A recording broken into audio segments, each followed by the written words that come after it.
सो data sufficiency बहुत important topic है, हम लोगों को पता है ये चीज कि इसमें बार बार एग्जाम्स में दिख रहा है। नंबर ऑफ क्वेश्चंस तुमने देखा 2023, 2022, 2024, 2025, कोई ऐसा ईयर नहीं है जहां से number of question data sufficiency में इंक्रीज नहीं हो रहा है। और जो डेटा सफिशिएंसी के जो क्वेश्चंस हैं वो तो तुम 2018-16 से ही देख रहे हो, लेकिन धीरे धीरे ओवर द ईयर्स जो डिफिकल्टी लेवल है, जैसे ही मैथमेटिक्स में एंटर करता है डिफिकल्टी लेवल धीरे धीरे बढ़ चुका है। तो जो अगर आप मैथ्स को अच्छे से नहीं पढ़े हो तो भी आप सॉल्व नहीं कर पाओगे इतनी आसानी से। लॉजिकल रीजनिंग को भी आपको टॉपिक वाइज पढ़ना पड़ेगा, तब आप डेटा सफिशिएंसी को सॉल्व कर पाते हो। तो चलो थोड़ा सा डिस्कस कर लेते हैं पहले कि ये इसका स्ट्रक्चर क्या होता है, स्ट्रक्चर को डिस्कस कर लेते हैं। डेटा सफिशिएंसी का best structure,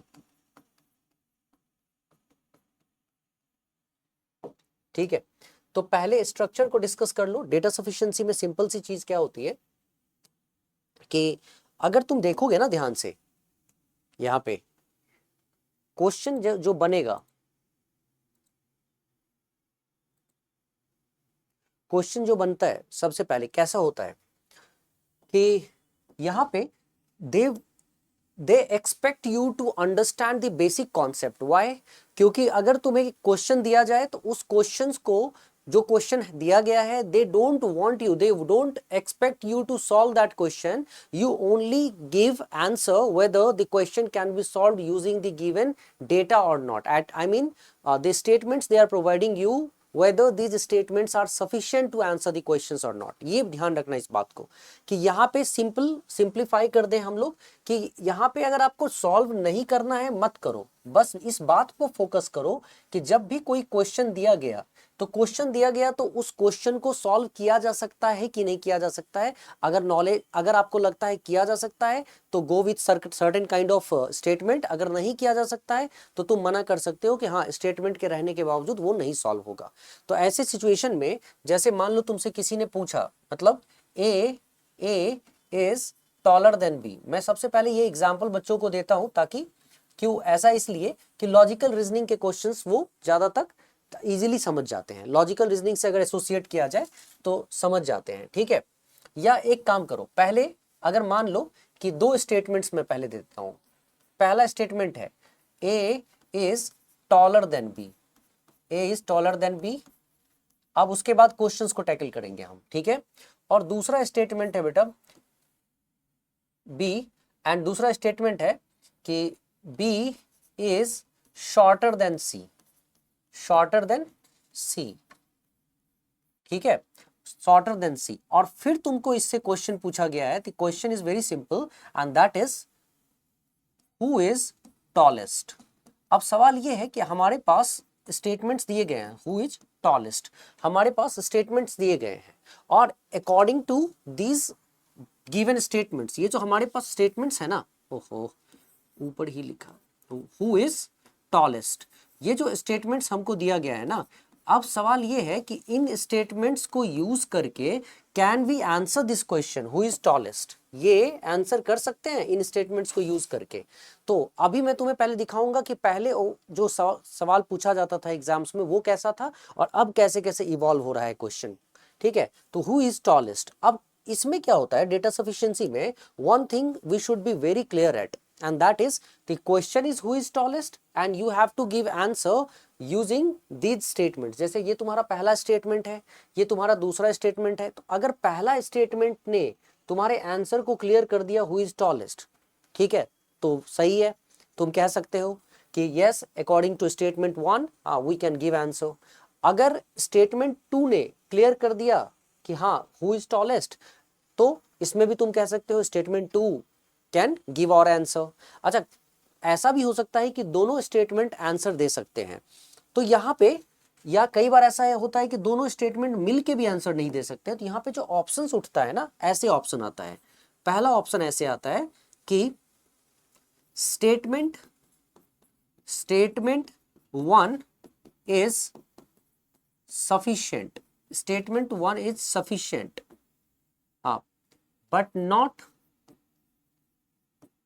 but not statement 2, ठीक है। Statement 1 is sufficient to answer but not statement 2, ठीक है, ये होता है तब आप जाओगे इसके साथ जब केवल स्टेटमेंट 1 ही काफी होगा आंसर देने के लिए, स्टेटमेंट 2 नहीं होगा काफी। ठीक है, दूसरा इसी तरह से तुम लिख लो कि बी वाला जो होता है ना, statement 2 is sufficient to answer the question but not statement 1। ठीक है, तीसरा statement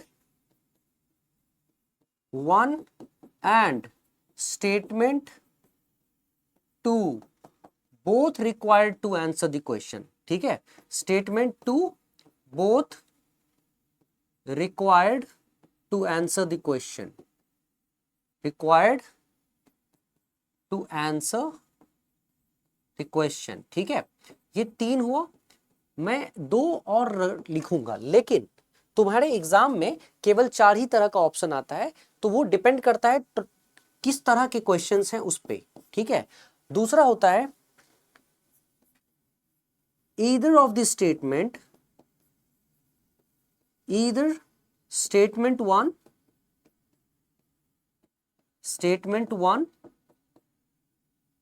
or statement 2 sufficient to answer, sufficient to answer। ठीक है, और फाइनल क्या आता है, एक और आ सकता है जिसमें तुम्हारा ऑप्शन बनेगा ई स्टेटमेंट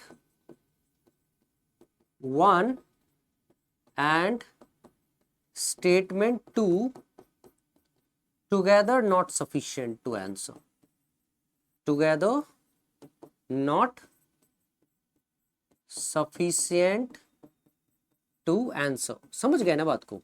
अब तुम कहोगे कि सर यहाँ ई तक तो होता ही नहीं है, मतलब इतने सारे तो होते ही नहीं है। हाँ बिल्कुल नहीं होते हैं। ठीक है, ये थोड़ा सा ऊपर की तरफ लिख रहा होगा, ठीक, क्योंकि बहुत ज्यादा झुक के लिखना मेरे लिए थोड़ा मुश्किल होता है। खैर कोई नहीं, तो यहाँ पे तुम थोड़ा सा ध्यान से देखोगे ना, स्टेटमेंट 1 इज सफिशिएंट, तो यहाँ पे क्वेश्चन पूछेगा। पहले तो तुम्हें स्टेटमेंट 1 दे दिया गया ए इज टॉलर देन बी, फिर स्टेटमेंट 2 दे दिया गया बी इज शॉर्टर देन सी, और हु इज टॉलेस्ट पूछा गया है कि इनमें कौन सबसे लंबा है। तो अब तुम्हारे पास जो ऑप्शंस है ना बच्चे, उस ऑप्शन के थ्रू तुम देखोगे कि अगर पहले स्टेटमेंट ने आपका आंसर दे दिया तो statement 1 is sufficient but statement 2 not. ठीक है, तो इसका मतलब आप ए के साथ जाओगे। अगर स्टेटमेंट 2 सफिशिएंट है आंसर देने के लिए लेकिन स्टेटमेंट 1 नहीं, तो आप 2 के साथ जाओगे। लेकिन ऐसा भी हो सकता है कि आप स्टेटमेंट 1 और स्टेटमेंट 2 को जब तक नहीं रखोगे एक साथ, स्टेटमेंट 1 एंड स्टेटमेंट 2 टुगेदर, तब तक आपका आंसर सही नहीं होगा, है ना। मतलब दोनों स्टेटमेंट को जब तक आप कनेक्ट नहीं करोगे तब तक आप इसके आंसर को नहीं निकाल पाओगे। चौथा में क्या होता है कि अगर स्टेटमेंट 1 को यूज करते हो ना तो भी सॉल्व हो जाएगा, और अगर स्टेटमेंट 2 को यूज करते हो तो भी सॉल्व हो जाएगा। दोनों में से किसी भी स्टेटमेंट को यूज करो बारी बारी, दोनों में से किसी को भी एक बार यूज किया उससे भी सॉल्व हो गया और दूसरा यूज किया उससे भी सॉल्व हो गया। तो आपका ऑप्शन आएगा आइदर स्टेटमेंट 1 और statement 2। And the final thing is कि statement 1 and statement 2 together not sufficient, मतलब जब दोनों के दोनों स्टेटमेंट को यूज कर भी लोगे ना फिर भी वो सफिशिएंट नहीं है, तो आपका ई ऑप्शन होगा। लेकिन आपको एक वक्त में 4 ही ऑप्शंस दिए जाते हैं। खैर अब सुनो, डेटा सफिशिएंसी अपने आप में कोई टॉपिक है नहीं, तो इस बात पे फोकस करो कि इस पे जो भी आप लिखने जा रहे हो ना बेटा, यहाँ आपको ध्यान रखना है कि सबसे पहले क्वेश्चन को पढ़ने के बाद आप पहले स्टेटमेंट को पढ़ते हो, इस पहले स्टेटमेंट को फुल्ली कॉन्सेंट्रेट करके देखते हो कि ये इसका आंसर दे सकता है कि नहीं। तब तक आप सेकंड को पढ़ते भी नहीं हो, सेकंड को छुओ भी मत, टच भी मत करो। पहला टारगेट होता है स्टेटमेंट 1। स्टेटमेंट 1 जब तुमको आंसर नहीं दे पा रहा हो तो फिर अब 1 को भूल जाओ, देखो क्या स्टेटमेंट 2 दे सकता है कि केवल 2, उस समय पहले को मत ध्यान में रखो। ठीक है, जिस समय स्टेटमेंट 1 को उठाएंगे 2 को इग्नोर कर देंगे, जिस समय 2 को उठाएंगे 1 को इग्नोर कर देंगे, और जब हम देखेंगे कि दोनों में से किसी से नहीं आ रहा है तब हम 1 और 2 दोनों को कनेक्ट करने की कोशिश करेंगे, क्या दोनों से हो सकता है। तो अगर इस सवाल को देखा जाए हु इज टॉलेस्ट, टॉलेस्ट का मतलब पहले तो मैं देखूंगा स्टेटमेंट 1 कहता है A is taller than B, तो मैं एक काम करता हूं ना, ए इज टॉलर देन बी। अब सवाल है कि A is taller than B, तो यहाँ पे मैं ऐसे लिख दूंगा ग्रेटर देन बी दिखा दो, या फिर ऐसे दिखा दो ए इज टॉलर देन बी, जैसे भी मन करे दिखा दो। ठीक है, लेकिन दूसरे में जब बोला जाता है A is taller than B, तो यहाँ हु इज टॉलेस्ट कैसे पता चलेगा? ऑब्वियस सी बात है, एक स्टेटमेंट में तीनों का नाम भी नहीं दिया हुआ है, तो पहला स्टेटमेंट से तो कंफर्म हो ही नहीं सकता है। अब दूसरा statement B is shorter than C, ये बी है and B is shorter than C. अब दूसरे स्टेटमेंट में बी और सी का जिक्र है, ए का जिक्र है भी नहीं, तो इसका मतलब सेकंड स्टेटमेंट से हो ही नहीं सकता है। अब हम क्या करते हैं, दोनों स्टेटमेंट को मिला देते हैं, फर्स्ट और सेकंड दोनों को। तो फर्स्ट और सेकंड दोनों को मिला देते हैं, तो भी हम क्या देख रहे हैं कि A is greater then B दिया हुआ है, A is greater then B, और दूसरे में B is shorter than C.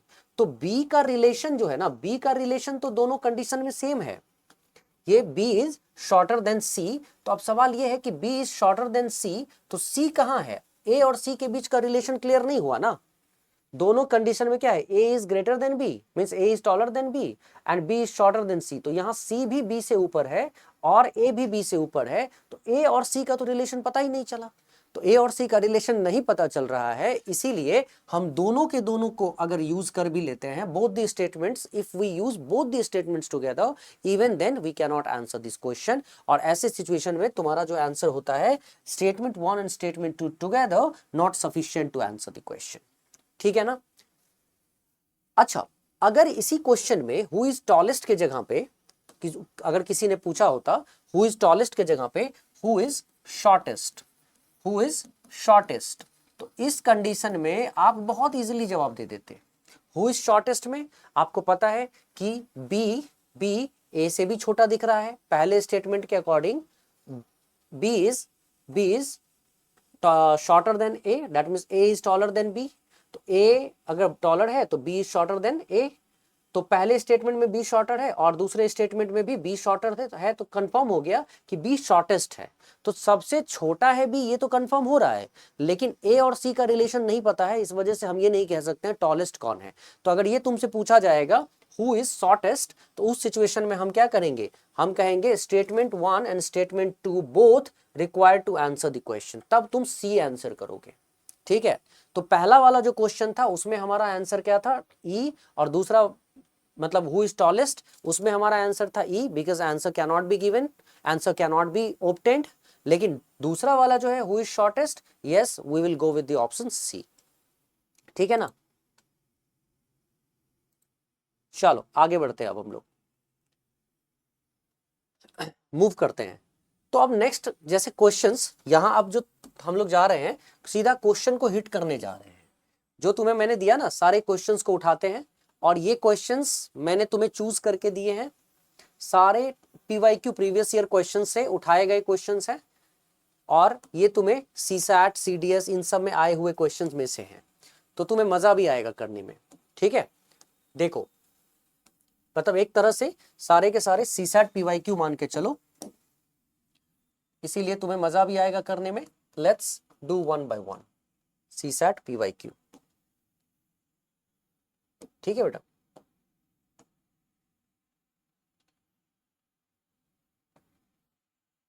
ठीक है, चलो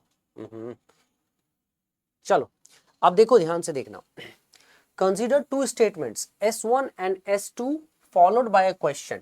मतलब यहाँ पे दो स्टेटमेंट है तुम्हारे पास, P एंड तो दो स्टेटमेंट्स, और यहाँ पे दो स्टेटमेंट देने के बाद आपके पास एक क्वेश्चन दिया गया है, आपको बताना है कि इस क्वेश्चन का आंसर दिया जा सकता है कि नहीं। ठीक है, आओ जरा एक एक करके हम दोनों स्टेटमेंट्स को कंफर्म करते हैं। जैसे जैसे P and Q both are prime numbers, P and Q both are prime numbers. तो सबसे पहली बात तो P और Q दोनों प्राइम नंबर्स हैं। पहले स्टेटमेंट में आ जाओ, statement 1, P and Q both are prime numbers. अब P और Q दोनों प्राइम नंबर्स हैं, ठीक है, हम दोनों प्राइम नंबर को चूज करते हैं। तो अगर मैंने क्या बोला, पहले मैं चूज करके देखूंगा स्टेटमेंट 1 को कि स्टेटमेंट 1 से मैं आंसर कर पा रहा हूं कि नहीं। तो मैं बस स्टेटमेंट 1 की बात कर रहा हूं अभी, तो मैं स्टेटमेंट 1 को उठा रहा हूं। ठीक है, कह रहा है कि P और Q दोनों प्राइम नंबर्स हैं, तो अगर दोनों प्राइम नंबर हो तो बताओ तो is PQ an odd number. तो क्या इज PQ मतलब P मल्टीप्लाई Q एक ऑड इंटीजर है? तो हम इसमें क्या करते हैं, हम P को और Q को, ठीक है, चूज करते हैं। जैसे प्राइम नंबर में अगर मैंने P को चूज किया 3 और Q को दूसरा प्राइम नंबर चूज कर लिया मान लो 7, तो P और Q को मल्टीप्लाई तुम करते हो बेटा, तो P और Q को मल्टीप्लाई करने का मतलब 3 × 7, 3 इंटू 7 क्या होता है 21। तो यहाँ तो p और q क्या होता है ऑड इंटीजर दिख रहा है कि हाँ है। लेकिन एक प्रॉब्लम यहाँ पे है, प्रॉब्लम ये है कि अगर p 2 निकल आए, 2 भी तो हमारा प्राइम नंबर ही है ना, तो 2 भी हमारा प्राइम नंबर है, ठीक, क्योंकि 2 is the only even prime number, right, and except 2 all the prime numbers are odd in nature. तो आपने यहां पे कोई भी यहाँ p और q ले लो 2 के अलावा, तो सभी ऑड नेचर के होंगे, ठीक है। लेकिन जब ऑड इंटू ऑड मल्टीप्लाई करोगे तो यहाँ ऑड आएगा, यहां तक तो ठीक है, लेकिन आपको बताया तो नहीं है कि 2 आप ले नहीं सकते हो। तो इस सिचुएशन में अगर मैं p को 2 ले लेता हूं और q फिर भी कोई सा भी नंबर ले लो, 7 ही ले लो, तो उस सिचुएशन में p q की वैल्यू क्या हो जाएगी, तो 2 इंटू 7 14 इवन हो जाएगा। तो अगर स्टेटमेंट 1 को चूज किया जाए और आपसे पूछा जाता है कि p q an odd integer, तो आप कैसे कहोगे, no, statement 1 can not answer this question. Why? क्योंकि अगर पहली बार में मैंने चूज किया तो मैंने देखा कि ऑड आ गया, और दूसरे बार में जब मैंने p को 2 और q को 7 चूज किया तो मैंने देखा इवन आ गया। तो प्रॉब्लम ये हो गई कि ये ऑड या इवन कौन सा होगा ये कंफर्मेशन नहीं दे रहा है, और इसीलिए इस कंडीशन में हम कह सकते हैं statement 1 is not sufficient to answer the question. अब आते हैं हम लोग स्टेटमेंट 2 पे। स्टेटमेंट 2 सफिशिएंट है कि नहीं, ठीक है ना। स्टेटमेंट 2 पे आ जाओ। स्टेटमेंट 2 क्या कहता है, p plus Q is an odd integer, ठीक है। p प्लस क्यू अगर ऑड इंटीजर हो जाए, सोच के देखो कितना मजेदार क्वेश्चन है ये। अगर कहा जा रहा है कि p प्लस क्यू खुद एक ऑड इंटीजर हो जाए, तो p प्लस क्यू अगर ऑड इंटीजर हो जाए तो क्या ऐसा हो सकता है, ऐसा हो सकता है। तो उस सिचुएशन में क्या होता है, देखो जरा सोच के देखो। मैं तुमसे एक बात पूछता हूं, ठीक है, कि अगर थोड़ा मैं ऊपर लिख रहा हूं ना, ये कहीं तुम लोगों को डिस्टर्ब तो नहीं कर रहा होगा। p प्लस क्यू, इसलिए मुझे थोड़ा सा झुकना पड़ता है ना, ऑड इंटीजर, ठीक है, थोड़ा मैनेज कर लेना, झुकना पड़ता है मुझे, दिक्कत होती है, ठीक है। p plus Q equal to odd integer. अब सवाल ये है कि p प्लस क्यू एक ऑड इंटीजर है, हम सब जानते हैं इस बात को कि आप कोई भी ऑड इंटीजर, जब आप किसी भी दो इवन नंबर्स को ऐड करते हो, बेटा ध्यान से सुनना मेरी बात को, इवन नंबर्स को ऐड करते हो तो इवन नंबर ऐड करते हो तो इवन नंबर ही आता है ना। जैसे 2 और 4 को ऐड करते हो तो 6 आता है, ठीक है। अच्छा, जब आप ऑड नंबर को ऐड करते हो, ऑड नंबर और ऑड नंबर को ऐड करते हो तो ऑड नंबर ही आता है ना, सॉरी इवन नंबर ही आता है ना। जैसे 3 एक ऑड नंबर, 5 दूसरा ऑड नंबर, तो 8 आ गया ना। लेकिन एक ही कंडीशन ऐसा होता है, जब आपका एक नंबर ऑड है और दूसरा नंबर इवन है, तभी ये ऑड हो सकता है। ये बात हम जानते हैं, हम सभी ये बात जानते हैं कि इवन और इवन ऐड होता है तो इवन आ जाता है, ठीक है, इवन आ जाता है। ऑड और ऑड ऐड होता है तो ऑड आ जाता है। और एक ही सिचुएशन ऐसा है कि ऑड और इवन ऐड होता है तो ही ऑड आता है, ठीक है। जैसे 3 और 4 ऐड हुआ तो ऑड आ गया 7। तो यहां तुमको जो बोला गया ना कि p plus Q odd integer है, तो इससे एक बात तो तय हो गई, यहां पे कंफर्म हो गया कि p plus Q odd integer तभी है जब p ऑड नंबर है और q इवन नंबर है। तो यहां पे p ऑड नंबर और q इवन नंबर, या फिर q odd number p even number है। तो जब कंफर्म हो गया कि हमें पेयर चाहिए ऑड और इवन का, ठीक है, तो मैंने जब ऑड और इवन का पेयर ले लिया तो p और q में ऑड इवन का पेयर हुआ, तो p और q क्या होता है, p और q हो गया यहाँ पे ऑड इंटू इवन। और तुम्हें पता है ना, ऑड और इवन मल्टीप्लाई हो जाता है तो क्या बन जाता है, इवन हो जाता है। कोई भी ऑड और इवन मल्टीप्लाई होता है तो इवन तुमको आंसर में आता है। तो कैसे, कोई भी ले लो ना, 7 मल्टीप्लाई इवन 4 कितना आ गया, 28 इवन। तो कोई भी ऑड किसी भी इवन के साथ मल्टीप्लाई होगा तो एक इवन आ जाता है। तो कंफर्म हो गया ना, यहाँ पे ये बात कंफर्म हो गया ना कि ऑड को इवन से मल्टीप्लाई करते हैं तो इवन आ जाता है। तो ये कैसे कंफर्म हुआ, जब तुम्हें ये स्टेटमेंट 2 ने बताया था, स्टेटमेंट 2 ने बताया था कि p प्लस क्यू एक ऑड इंटीजर है, तो कंफर्म हो गया कि p plus Q odd integer तभी हो सकता है जब ऑड और इवन को ऐड करोगे तो ऑड, ठीक है, तभी हो सकता है जब एक ऑड होगा और एक इवन होगा। P और Q में से, तो जाहिर सी बात है जब P और Q कंफर्म हो गया कि एक ऑड है और एक इवन है, तो दोनों का मल्टीप्लीकेशन कंफर्म है कि इवन ही होगा। तो तुमसे क्या पूछा गया था यहाँ पे, यहाँ पूछा गया था is PQ an odd integer? No, PQ is not an odd integer.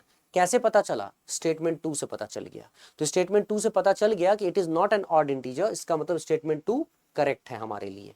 ठीक है, statement 2 can give our answer. ठीक है, तो ऐसी सिचुएशन में हम जो किस आंसर के साथ जाएंगे? तो S1 alone is sufficient to answer the question, no. S2 alone is sufficient to answer the question, so B is the correct answer. Yes, S1 अकेला आंसर नहीं दे पाया, लेकिन S2 ने अकेला आंसर दे दिया, मतलब दो को कनेक्ट करने की जरूरत भी नहीं पड़ी, वैसे भी आंसर आ गया। क्लियर हो गया? समझ में आ रहा है सबको? आगे बढ़ूं?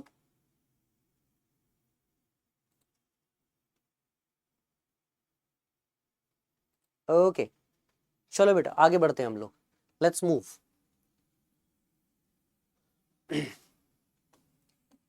कैसे हो फैज? अच्छे हो?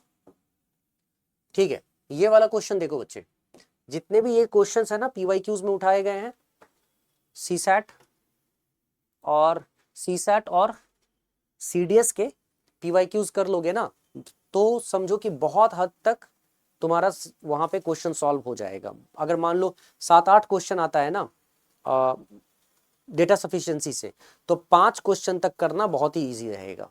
उसके बाद प्रैक्टिस के ऊपर डिपेंड करता है। चलें आगे बढ़े।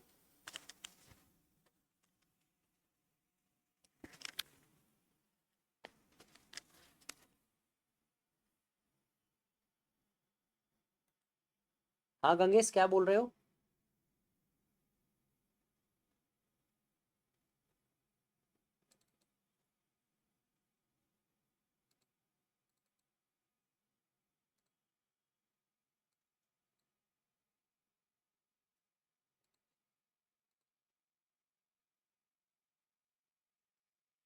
Nine plus two?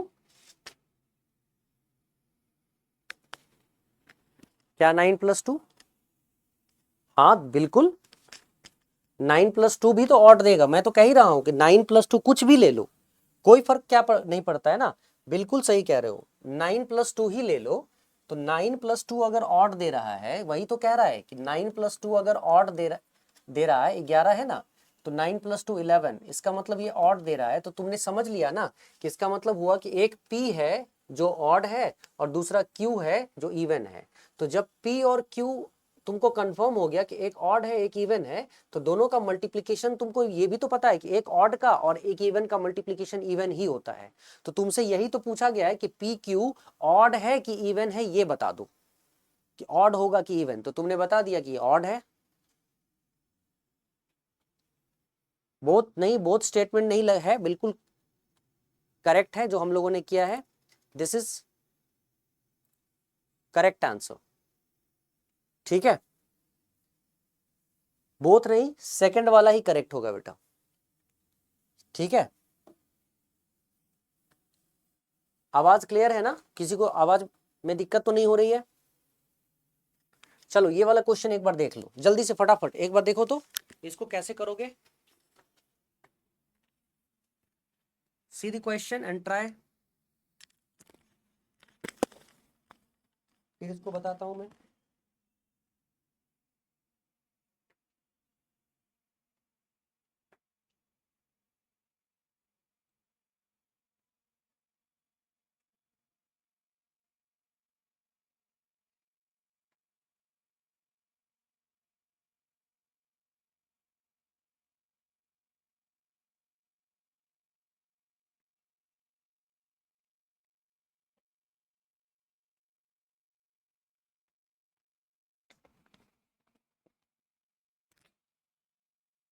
डन।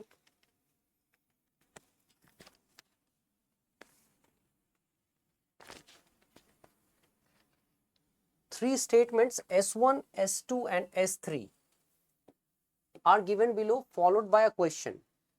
ठीक है, पहले तो अभी स्टेटमेंट्स ये दिए हुए हैं। ठीक है, C is younger than D but older than A and B. D is oldest, A is older than B. So who among A, B, C and D is the youngest? अब यहाँ पे देखो क्या क्या स्टेटमेंट है। पहला statement है C is younger than D, मैं यहाँ पे बनाता हूँ C is younger than D, C is younger than D, मतलब C पहले है, D उससे ऊपर है, C is younger than D, but older than A and B, और C क्या है, A और B से बड़ा है, बट हमें नहीं पता है ना कि A और B से बड़ा है, तो A और B में, A और B में कौन सा ओल्डर है, if A is older than B और B is older than A, we have no idea, but only one thing that we could understand that D is older than C, ठीक है, and C is older than A and B।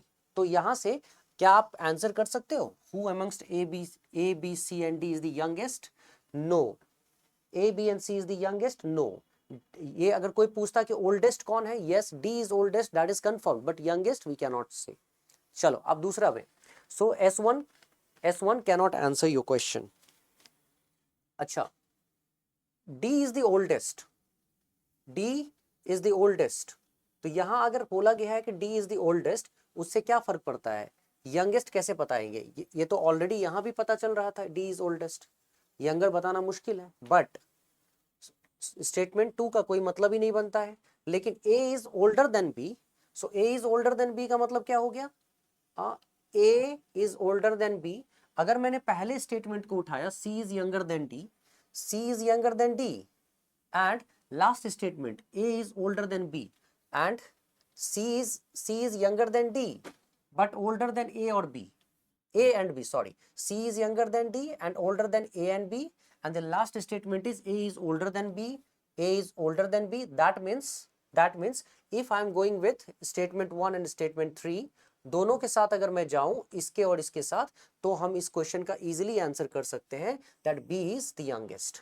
तो ऐसे question में हमारा जो answer होगा S1 and S3 together are sufficient to answer the question. हमें दो चाहिए था जिसमें S1 एंड S3 की जरूरत थी, इसलिए we have clicked it.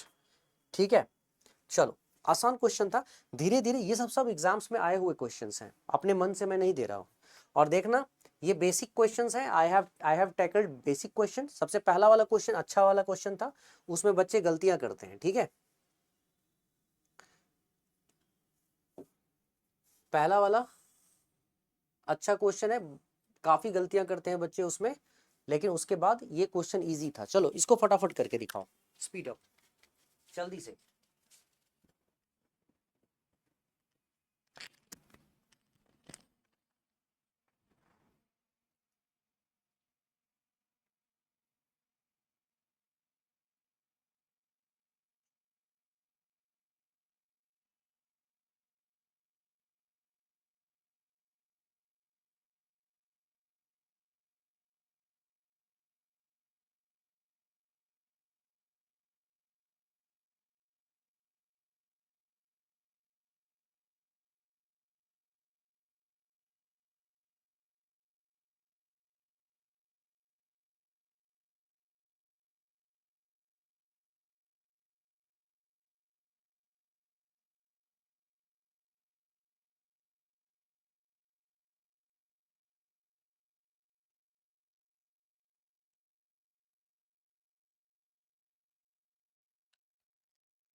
So two statements S1 and S2 are given below with regard to four numbers P, Q, R, S followed by a question। मतलब रैंकिंग के तरह से अगर देखा जाए ना, रैंकिंग टेस्ट का एक सवाल हो गया ये, मतलब आपने लॉजिकल रीजनिंग पढ़ा है, रैंकिंग टेस्ट पढ़ रखा है, तो इजीली सॉल्व होगा। तो ये पहले ज्यादा आ रहा था, अब मैथमेटिकल आता है, लेकिन आपको ये सब भी सॉल्व तो करना जरूरी है ही, क्योंकि ये PYQs में है। ठीक है, तो R is greater than P as well as Q। तो क्वेश्चन हम बाद में देख लेते हैं, पहले हम देखते हैं R is greater than P, R is greater than P as well as Q। तो मतलब यहाँ पे R is greater than P and also greater than Q। ठीक है, पहला स्टेटमेंट क्लियर हो गया। S is not the largest one. अच्छा, अगर S is not the largest one, तो हमें पता भी तो नहीं है ना कि if S is not largest, तो एक बात तो कंफर्म है कि R is greater than P and Q and S is not largest, so among P, Q, R, S, which will be the largest one? So R will be the largest। क्यों? क्योंकि P और Q दोनों R से छोटे हैं और एक बच गया P Q R, you have already talked about P Q R, you have already talked about P Q R, so only one left and that is S, और एस के बारे में इसने बोल दिया कि S is not the largest one.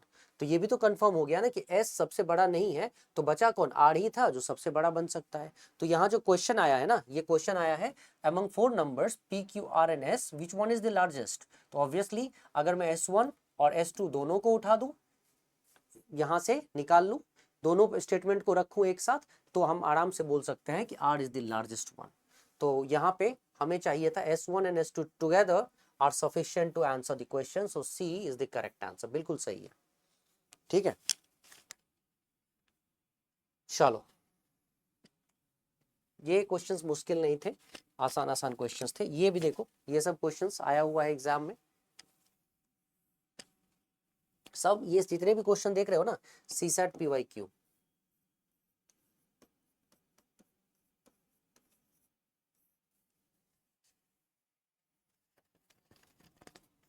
चलो इसको देखो, अच्छे से समझो।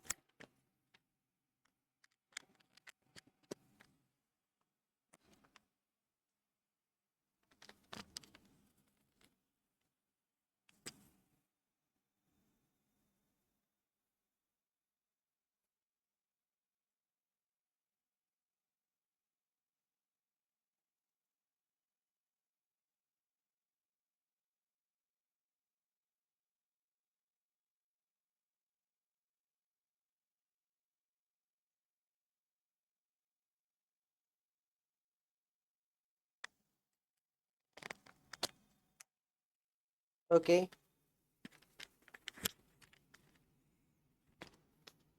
two statements S1 and S2 are given below, followed by a question. There are not more than two figures on any page of a 51 page book and there is at least one figure on every page. ये कितना simple सा question है कि यहाँ बोला गया है कि S1 S2 दो दिया गया है, there are not more than two figures on any page of a 51 page book। मतलब अगर हमारे पास, ठीक है, 51 पेज बुक है, माने ये जो बुक्स के पेजेस हैं मान लो, ठीक है, ये अगर हमने दिखाना शुरू किया तो ये सभी बुक्स के पेज हैं, ठीक है, 1 2 3 4 ऐसे करके पेजेस हैं। तो यहाँ पे 51 पेजेस बुक हैं, ठीक। तो बोला जा रहा है कि स्टेटमेंट 1 के according there are not more than two figures on any page of a 51 page book. मतलब कि अगर 51 पेज हैं और किसी भी पेज पे दो से ज्यादा, मैक्सिमम दो फिगर्स बन सकता है, बनाया गया है, और उस पे दो से ज्यादा नहीं है, there are not more than two figures, ठीक है, दो फिगर से ज्यादा किसी पे भी नहीं है। तो इसका मतलब समझे कि अगर दो फिगर से ज्यादा किसी पे भी नहीं है तो स्टेटमेंट 1 के अकॉर्डिंग कि मैक्सिमम कितने फिगर्स हुए होंगे, तो मैक्सिमम 51 इंटू टू, कि अगर मान लो कि मैं सभी के सभी पेजेस पे दो दो फिगर्स मान के चलता हूं कि सभी के सभी पेजेस पे दो दो फिगर्स होंगे, तो भी कितने फिगर्स हो जाएंगे मैक्सिमम, सभी के सभी पेजेस पे दो फिगर्स होंगे तो 1 से 100 मतलब 102 फिगर्स होंगे।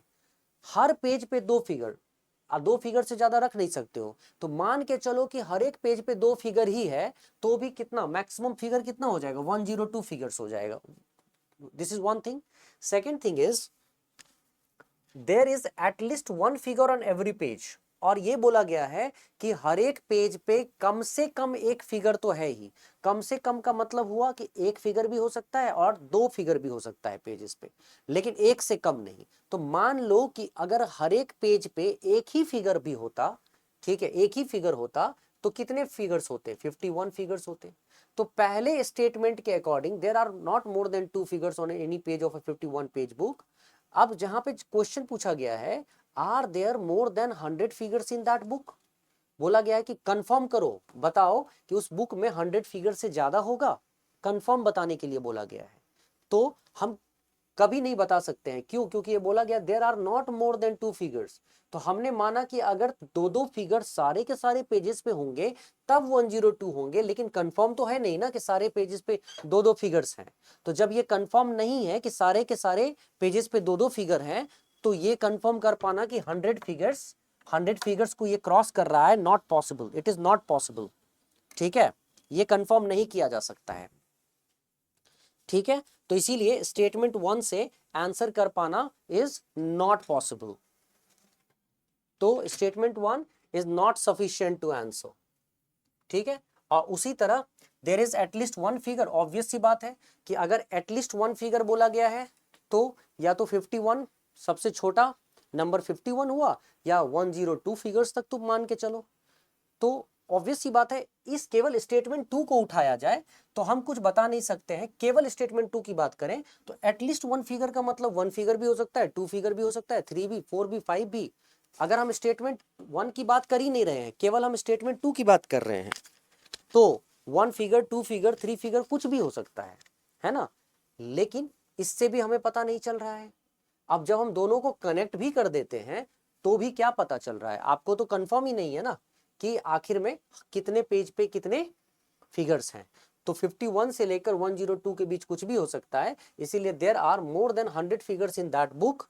तो ऐसे में जो आपका ऑप्शंस था, ठीक है, ऑप्शन सॉरी, इसमें जो आपका ऑप्शंस थे ना, ऑप्शंस मैंने यहाँ रखा नहीं था, यहाँ ऑप्शंस रख देता हूँ, ठीक है। तो इसमें आपके ऑप्शंस क्या थे?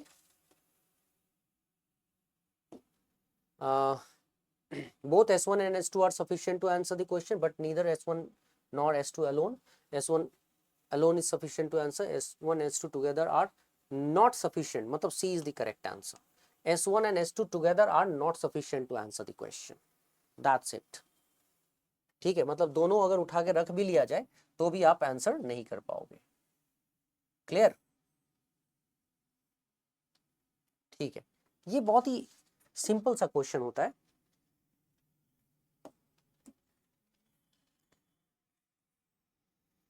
ये वाला क्वेश्चन देखो, चलो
ओके, क्या आ गया आंसर? आंसर क्या आ गया? देखो अब यहाँ पे जिसको भी ये रैंकिंग टेस्ट जिन्होंने किया होगा वो इस क्वेश्चन को इजीली करेगा। जो रैंकिंग टेस्ट नहीं जानते होंगे उनको बड़ा दिक्कत होगा, ये क्वेश्चन बहुत ही दिक्कत होगी। अब जैसे ये क्वेश्चन क्या है, Priya is 4 ranks below Seema and is 31st from the bottom. देखो बेटा ध्यान से सुनना, जैसे मान लो कि अगर हम लोग यहाँ बनाने वाले हैं, पहला स्टेटमेंट की बात करते हैं और हमें बोला है what is Seema's rank from the top in the class of 40 student. Question है Seema's rank from the top in the class of 40 students. जैसे मैं स्टेटमेंट 1 की बात कर लेता हूँ, जरा सोच के देखो। स्टेटमेंट 1 मैं बिना सॉल्व किए हुए इस क्वेश्चन का जवाब दे सकता हूँ, लेकिन तुम एक बार समझ लो। जैसे क्लास यहाँ पे 40 स्टूडेंट्स है, तुम कहते हो कि सर यहाँ से यहाँ तक टोटल 40 स्टूडेंट्स हैं, ठीक है, बहुत अच्छे। ऊपर में टॉप, नीचे में बॉटम। तो होता क्या है कि यहाँ तुम कहते हो कि Priya Priya is 4 ranks below Seema and is 31st from the bottom, मतलब बॉटम से प्रिया का रैंक दिया हुआ है। तुम कहते हो कि सर बॉटम से प्रिया का रैंक दिया हुआ है, प्रिया यहाँ पे है, ठीक है, प्रिया यहाँ पे है और बॉटम से प्रिया का रैंक है 31st। तो सवाल ये है कि बॉटम से अगर प्रिया का रैंक 31st है, 31st, बॉटम से यहाँ, ओहो, प्रिया का रैंक 31st है, तो बॉटम से प्रिया का रैंक 31st है, लेकिन प्रिया इज 4 रैंक्स बिलो सीमा ना, तो प्रिया क्या है, सीमा से 4 रैंक नीचे है। तो इसका मतलब अगर प्रिया सीमा से 4 रैंक नीचे है तो सीमा कहाँ पे है, 31st में 4 रैंक और ऊपर लेके चले जाओ तो सीमा यहाँ है। ठीक है, सीमा नीचे से 35th रैंक पे है, सोच के देखो। अब सवाल यह है कि सीमा नीचे से 35th रैंक पे है, जो तुम यहां देख पा रहे हो कि from bottom Seema's position is 35th। ठीक है, और total number of students given as 40। ठीक है, टोटल नंबर ऑफ स्टूडेंट 40 है, total number of students 40 and Seema's rank from one end is given, then we can easily find out Seema's rank from another end। हम लोगों को अच्छे से पता है कि अगर आपको टोटल मतलब रैंकिंग टेस्ट में मैंने पढ़ाया था ना, रैंकिंग टेस्ट में तुमने पढ़ा होगा, ठीक है, कि अगर टोटल नंबर ऑफ स्टूडेंट्स दिया हुआ है, टोटल नंबर ऑफ स्टूडेंट्स दिया हुआ है, तो टोटल नंबर ऑफ स्टूडेंट्स दिया हुआ हो जिसमें अगर प्रिया का पोजीशन बॉटम से 31st था, जो कि सीमा से 4 रैंक्स नीचे थी, तो अगर हम सीमा का पोजीशन जानना चाहते हैं तो हमें 4 रैंक ऊपर जाना पड़ेगा, तो 31st में 4 ऐड कर दो, तो बॉटम से सीमा का पोजीशन क्या हो गया, 35th हो गया। तो ऑब्वियस सी बात है, total number of students are given and from bottom Seema's position was 35th। तो उधर से अगर पोजीशन निकालना होता है तो कैसे पोजीशन निकालते थे, तुम्हें याद होगा, from top we can find out the position of Seema from top. कैसे, 40 टोटल माइनस 31st नहीं, सीमा का निकालना है ना, तो -35 + 1 जैसे ही करोगे ना तो बॉटम से तुम्हें पता था ही, टॉप से अपने आप आ जाएगा पोजीशन फ्रॉम टॉप। ठीक है, पोजीशन फ्रॉम टॉप अपने आप आ जाएगा। ठीक है, तो इसका मतलब कि पहले वाले स्टेटमेंट को यूज करके हम आंसर कर सकते हैं, हाँ बिल्कुल कर सकते हैं, पहले स्टेटमेंट को यूज करके आंसर कर सकते हैं। अब आ जाओ दूसरे स्टेटमेंट की बात करते हैं। ये तो हो गई बात पहले स्टेटमेंट की कि हाँ भाई पहले स्टेटमेंट को यूज करके हम कर सकते हैं। अब हम करेंगे बात दूसरे स्टेटमेंट को यूज करके कर सकते हैं कि नहीं। Let's see whether we can use another statement. अगर हम दूसरे स्टेटमेंट को यूज करके कर सकते हो, जैसे Anna is 2 ranks above Seema. Okay, Anna is 2 ranks above Seema and is 31st from the bottom. तो सॉल्व करने की जरूरत ही नहीं है। यहाँ पे क्या था, प्रिया इज 4 रैंक्स बिलो सीमा, सीमा से प्रिया का यहाँ पे कनेक्शन दिया हुआ था। ठीक है, और प्रिया का पोजीशन 31st फ्रॉम बॉटम दिया हुआ था and total number of student 40 दिया हुआ था। तुमने कहा कि स्टेटमेंट 1 से आंसर आएगा ही आएगा। ठीक है, तो वही चीज तो यहाँ भी है, एना इज 2 रैंक्स अबव सीमा, तो एना का सीमा के साथ कनेक्शन दिया हुआ है कि एना सीमा से 2 रैंक्स ऊपर है और एना का पोजीशन बॉटम से 37th है, ये भी दिया हुआ है। और क्वेश्चन में टोटल नंबर ऑफ स्टूडेंट दिया हुआ है, तो ऑब्वियसली सीमा का पोजीशन टॉप से निकालना बहुत इजी हो जाएगा। क्यों, क्योंकि ये स्टेटमेंट और ये स्टेटमेंट सेम है। only difference is we are talking about Priya related to Seema here and here we are talking about Anna related to Seema here। ठीक है, तो जैसा इसमें सॉल्व किया है वैसा ही इसमें भी सॉल्व हो जाएगा। तो ऐसे सिचुएशन में बिना सॉल्व किए हुए हम कह सकते हैं statement 2 can also get your answer, that means Seema's rank from the top। yes, you can also you can get Seema's rank from the top by using statement 2 also। तो दोनों को अलग अलग भी यूज करोगे ना तो भी आंसर आ जाएगा। तो ऐसे सिचुएशन में क्या ऑप्शंस हो सकता है यहाँ पे, आइदर स्टेटमेंट 1 अलोन और statement 2 alone is sufficient to answer the question. So C is the correct answer. कोई भी यूज करोगे ना, आइदर पहला यूज करो या दूसरा करो, कोई भी करोगे आंसर तो आना ही आना है। ठीक है, चलो next one.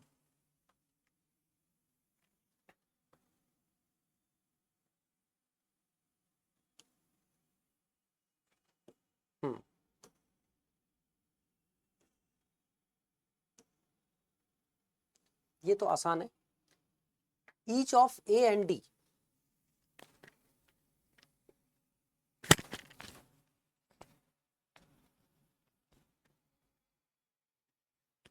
each of A and D is heavier than each of B, E and F, but none of them is the heaviest. ठीक है, अब जैसे मैं सबसे पहले मैं क्वेश्चन पे मेरी नजर जाती है, तो मैं क्वेश्चन को पहले देखना शुरू करता हूं। तो मैंने क्वेश्चन को देखा, तो क्वेश्चन कहता है कि क्वेश्चन कहता है who is the heaviest among A B C D and E, मतलब पांचों होने चाहिए ए बी सी डी ई, और पांचों में हेवीएस्ट कौन सा है ये पता करना है। तो हम ये कैसे करेंगे, इस बात के लिए मैं पहले स्टेटमेंट 1 को पढ़ूंगा। स्टेटमेंट 1 कहता है each of A and D is heavier than each of B E and F. तो स्टेटमेंट 1 में मैंने क्या किया, मैंने यहाँ पे यूज किया कि ए और डी का, each of A and D is heavier than each of B E and F. तो ए और डी बी ई और एफ से हेवियर है। ठीक है, अब यहां से तो कोई इस स्टेटमेंट से तो कंफर्म कर पाना बड़ा मुश्किल है कि हु इज हेवीएस्ट। तो पहला स्टेटमेंट अकेला तो आंसर नहीं कर सकता है, नॉट पॉसिबल। ठीक है, but none of them is the heaviest. Oh wait wait wait wait wait wait,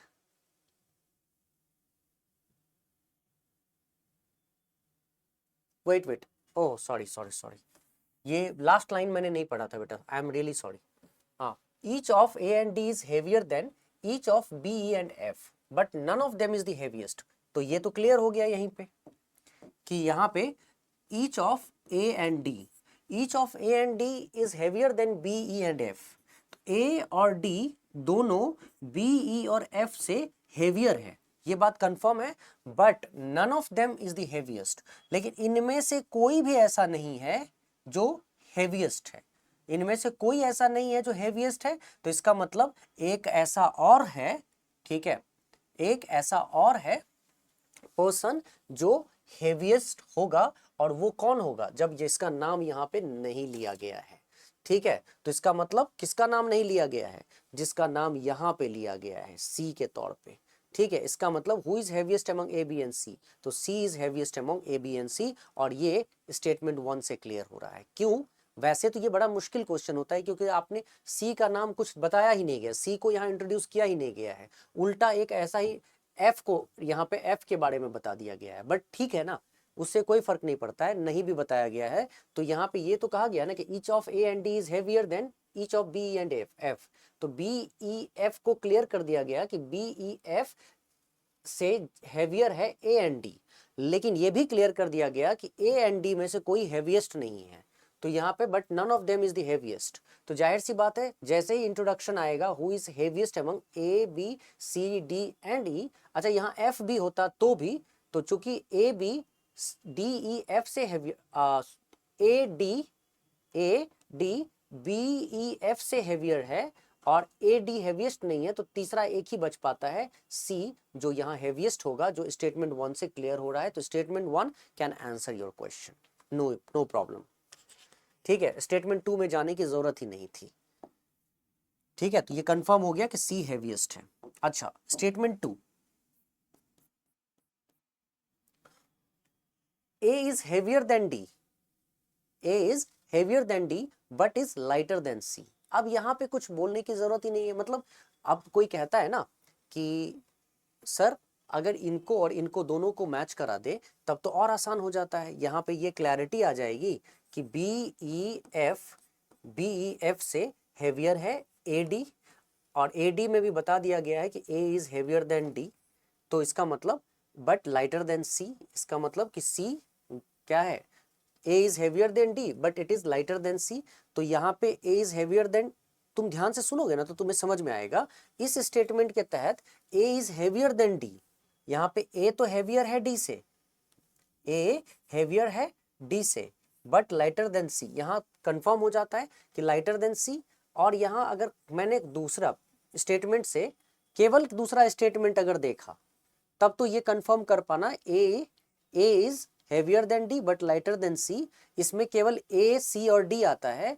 तो अगर ए सी डी आता है, ठीक है, तो आप ये कंफर्म नहीं कर सकते हो कि ए बी सी डी ई में से कौन सा हेवीएस्ट है। मेरी बात को सुनना, हमने यहाँ पे स्टेटमेंट 1 में कंफर्म कर दिया, लेकिन स्टेटमेंट 2 से कंफर्म क्यों नहीं कर सकते? इसका सिंपल रीजन है कि A is heavier than D बोला गया है, तो ए मतलब मैंने स्टेटमेंट 2 को अभी मैं देख भी नहीं रहा हूँ, मैं भूल गया स्टेटमेंट 2 को, तो मैं भूल जाओ स्टेटमेंट 2 पूरी तरह से भूल जाओ। तो स्टेटमेंट 2 जब भूल जाओगे तो तुम माय मिस्टेक, स्टेटमेंट 1 को पूरी तरह से भूल जाओ। तो स्टेटमेंट 2 पे फोकस करो। तो स्टेटमेंट 2 पे फोकस करोगे तो स्टेटमेंट 2 कहता है कि A is heavier than D but lighter than C. तो ए डी से हैवियर तो है लेकिन सी से लाइटर है। इसका सीधा सीधा मतलब हुआ कि तीन ही लोग हैं यहाँ पे, और जब तीन ही लोग हैं तो आप कैसे बताओगे कि हु इज हैवीएस्ट। तो मैं स्टेटमेंट 2 को अकेला अगर रखता हूं तो it is not possible to say for with by using statement 2। अब तुम कहोगे कि ठीक है सर, लेकिन स्टेटमेंट 2 ने स्टेटमेंट 1 को और इजी कर दिया ना, कि स्टेटमेंट 1 में पहले से था कि A D is heavier than B E and F, और फिर बाद में स्टेटमेंट 2 को अगर लगा दिया जाए तो यहाँ क्लियर हो गया कि D is lighter than A and A is lighter than C. तो इजीली पता चल गया कि सी इज हैवीएस्ट। तो हम सेकेंड को भी यूज करें, फर्स्ट और सेकंड दोनों को, तब तो हम इजीली बोल सकते हैं ना कि who is heaviest among A B C D and E. तो वो बिल्कुल सही बात है, लेकिन ये तो तब होगा ना जब पहले स्टेटमेंट ने आपका आंसर नहीं दिया। पहले स्टेटमेंट ने तो आपका आंसर वैसे भी दे दिया, दूसरे को यूज करने की जरूरत ही नहीं पड़ी, तो भी हमने आंसर निकाल दिया। तो ऐसे सिचुएशन में आपको जरूरत नहीं है, बोथ बोथ भी देगा, दोनों को एक साथ रखेंगे तब तो आएगा ही आएगा, लेकिन नहीं भी रखेंगे तो भी आ जाएगा अगर हम स्टेटमेंट एक को माने सॉरी स्टेटमेंट 1 को एक उठाएं इसके आंसर के लिए। तो statement 1 alone is sufficient to answer the question, that is the correct answer. Clear? चलो बेटा आगे बढ़ते हैं हम लोग। माने पहले स्टेटमेंट 1 उठाओ, फिर देखो स्टेटमेंट 1 जब उठाओगे तो उसका टू से कोई भी लिंक नहीं रखना है। स्टेटमेंट 1 मतलब स्टेटमेंट 1 ओनली, कोई लिंक नहीं स्टेटमेंट 2 से होना चाहिए। और जब स्टेटमेंट 2 को उठाओगे तो ओनली स्टेटमेंट 2, उसका 1 से कोई लिंक नहीं होना चाहिए। और जब ये दोनों फेल हो जाते हो तब स्टेटमेंट 1 एंड स्टेटमेंट 2 टुगेदर रखोगे। चलो आगे वाला एक क्वेश्चन और देखते हैं। जैसे आ जाओ ये वाला क्वेश्चन करके देखते हैं, चेक करो।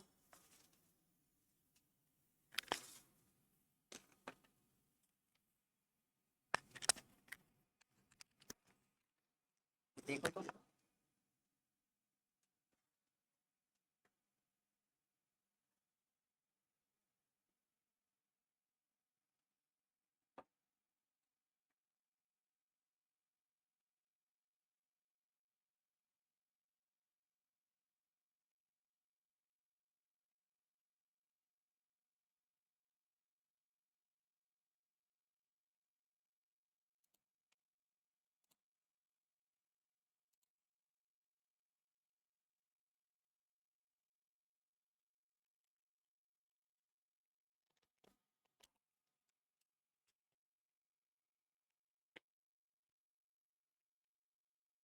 देख रहे हो, क्वेश्चन को समझ गए? Consider consider two statements and a question. Statement 1, the last day of the month is a Wednesday। यहां पे क्या बोला गया, किसी भी मंथ का लास्ट डे वेडनेसडे है। स्टेटमेंट 1 पे आ जाओ और उससे रिलेटेड पहले क्वेश्चन देख लो, ठीक है? स्टेटमेंट 1 और पहले रिलेटेड क्वेश्चन देखो। क्वेश्चन क्या कहता है, what day is the 14th of the given month. What day is the 14th of the given month. उस मंथ में, जिस मंथ की ये बात हो रही है, हाँ उसमें 14th को माने 14 तारीख को कौन सा दिन था, ये हमें बताना है। 14th को कौन सा दिन था। तो तुम्हें पहले स्टेटमेंट बता रहा है last day of the month is a Wednesday. तो अगर last day of the month was Wednesday था, किसी भी मंथ का लास्ट डे वेडनेसडे है, तो उस मंथ का 14th डे कौन सा था, ये तो हम इजीली बता सकते हैं। चाहे मंथ कोई सा भी हो, जैसे खुद सोच के देखो कि अगर मंथ कोई सा भी हो, मंथ है 30th का, ठीक है? तो 30th का मंथ है और ये 30 दिन का महीना है, 30 डेज का मंथ है ना? और तुम्हें को पता है कि ये वेडनेसडे था, तो 14th को क्या होगा? तो 14th के लिए क्या करोगे, 16 डे पीछे चले जाओगे, और 16 डे पीछे चले जाओगे तो वेडनेसडे में 16 डे पीछे चले जाओगे, ठीक है? वेडनेसडे में 16 डेज पीछे चले जाओगे, बहुत इजीली तुम बता दोगे कि व्हाट वाज या what day is the 14th day of the given month, ठीक है? तो स्टेटमेंट 1 से तुम बिल्कुल बता सकते हो, एकदम बता सकते हो कि उस महीने में जिस महीने का लास्ट डे वेडनेसडे था, जिस महीने का लास्ट डे वेडनेसडे था, उस महीने का 14th कौन सा दिन था, आराम से बता सकते हो। ठीक है ना, क्योंकि यहाँ पे बोला है बेटा what day is the 14th of the given month, उस मंथ के लिए, तो आपको पहले मंथ पता है ना तब। अच्छा, अगर मंथ यहाँ पे क्लियर नहीं होता ना, क्लैरिटी मंथ का नहीं हो, जैसे अगर तुमको ये नहीं पता हो कि ये मार्च है या ये अप्रैल है या ये फरवरी है, मतलब फेब है, क्योंकि फेब में क्या दो तरह का फेब होता है, एक तो 29 डेज वाला, दूसरा 28 डेज वाला।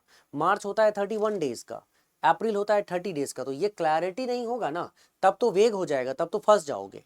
लेकिन यहाँ तो सीधा सीधा ये वर्ड है ना, this word is important, given month is important, कि उसी मंथ की बात हो रही है जिस मंथ में स्टेटमेंट, ठीक है, the last day of the month is a Wednesday, जिस मंथ का लास्ट डे वेडनेसडे है उस मंथ का 14th डे बता सकते हो? हाँ बता सकते हैं, बिल्कुल बता सकते हैं। ठीक है, बिल्कुल गंगेश, वही तो मैं बोल रहा हूँ बेटा, वही तो मैं बोल रहा हूँ, यहाँ पे कॉन्ट्राडिक्टरी स्टेटमेंट नहीं है।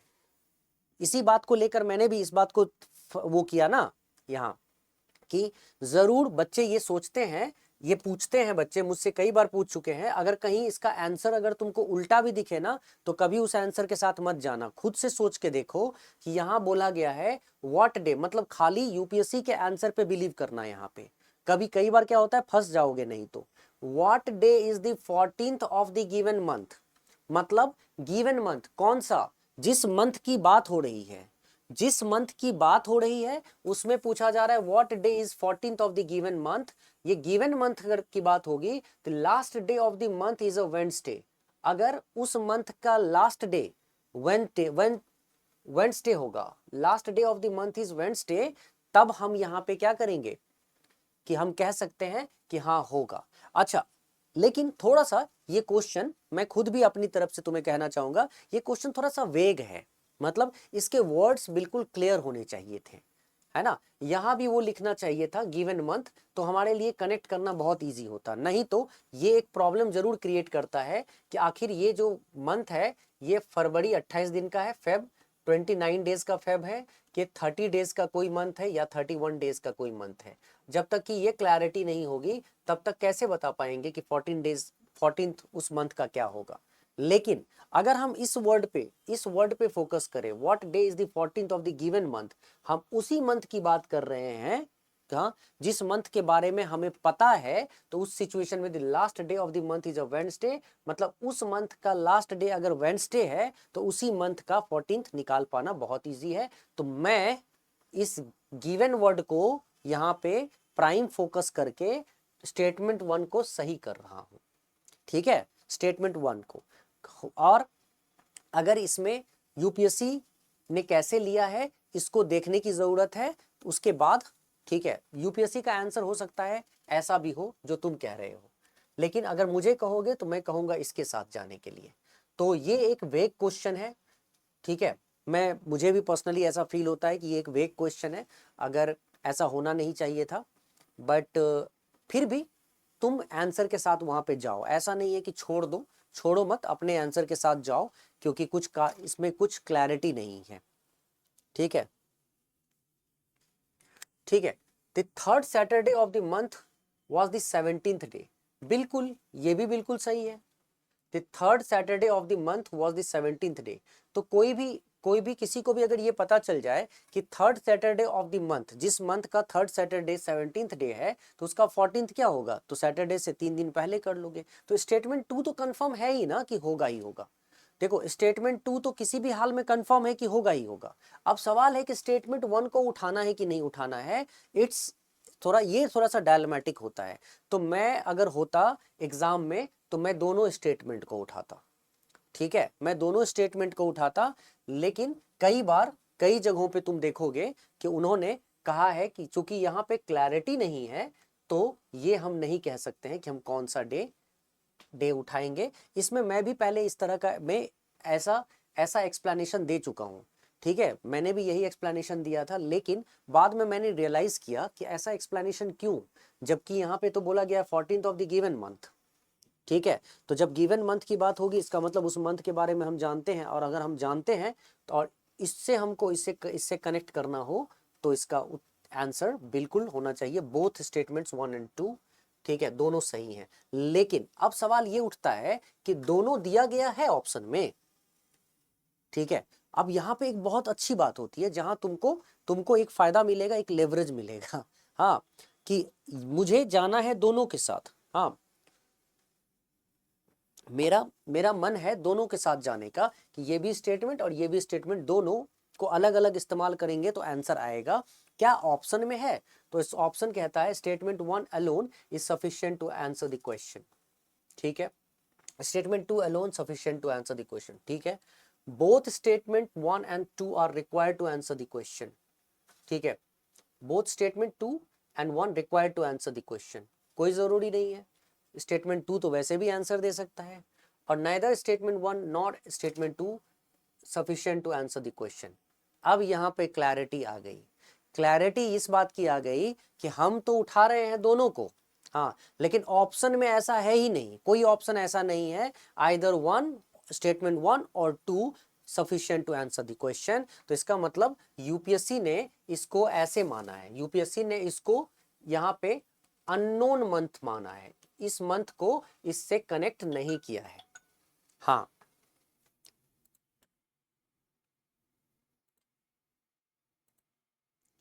हाँ विनीता,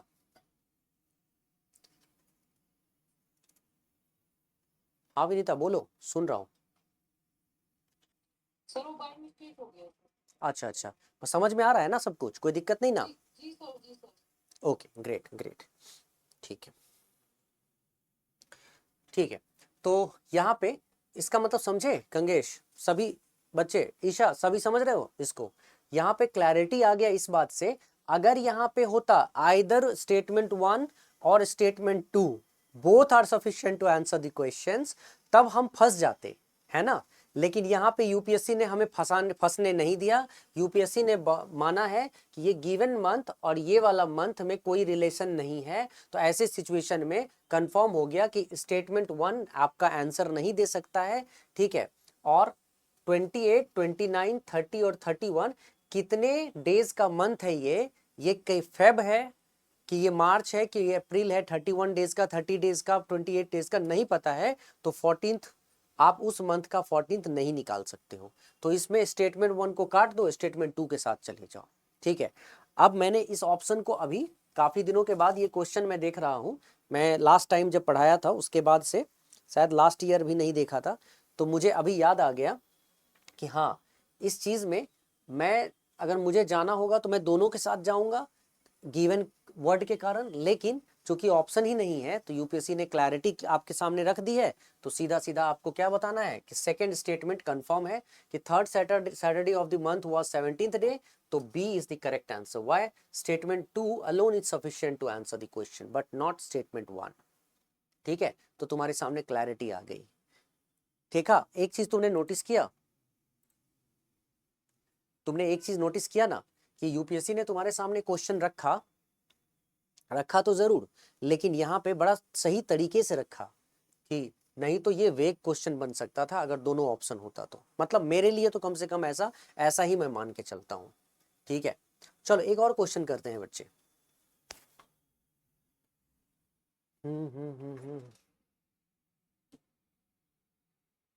चलो फटाफट इन दोनों क्वेश्चन को करो तो। अच्छा, ये एक साथ आ गया है, कोई बात नहीं। Consider the question and to statements given below. ठीक है, क्वेश्चन क्या है, स्टेटमेंट क्या है, यहाँ पे स्टेटमेंट है is Z brother of x. क्या जेड एक्स का ब्रदर है? Is Z brother of x. आओ स्टेटमेंट माने क्वेश्चन तो तुमने देख लिया ना, स्टेटमेंट 1, पहले स्टेटमेंट 1 को देखेंगे, 2 से कोई मतलब नहीं। X is brother of Y and Y is brother of Z, तो एक्स पहले स्टेटमेंट के अकॉर्डिंग एक्स यहां पे है ना, X is brother of Y, तो दोनों, अच्छा ब्रदर ऑफ वाई केवल बोला गया है, x is brother of y, तो x का जेंडर क्लियर है तो प्लस का साइन दे दिया, लेकिन माइनस यहाँ पे y के ऊपर कोई साइन नहीं दिया है क्योंकि x is brother of y।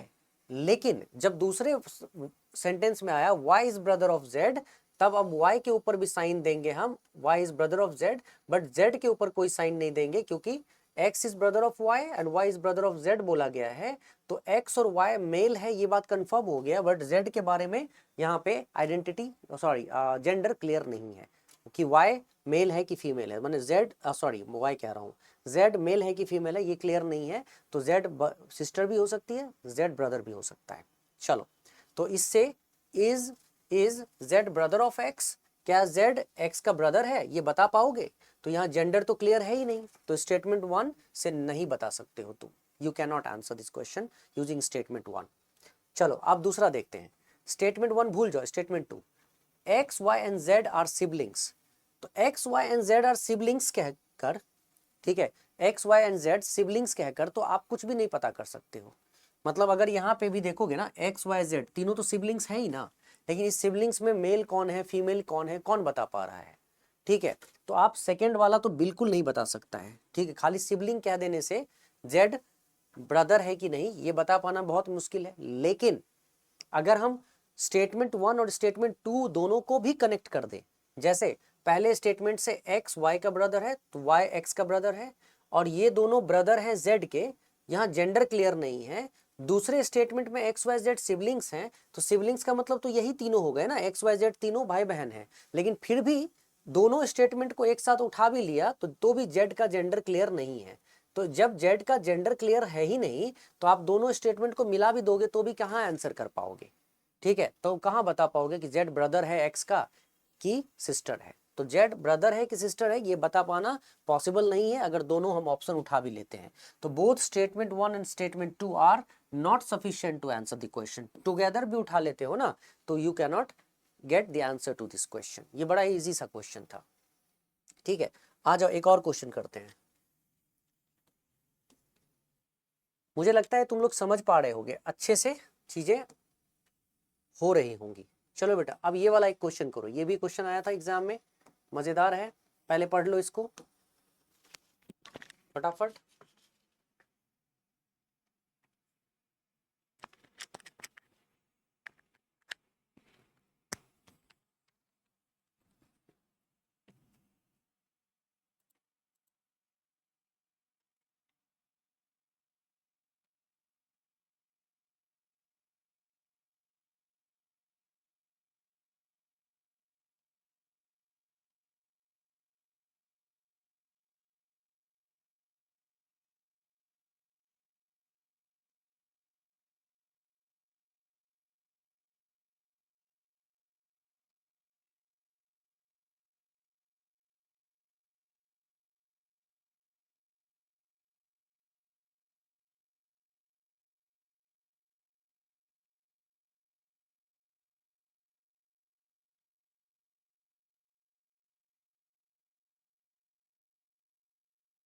Consider the question and two statements given below in respect of three cities P, Q and R in a state.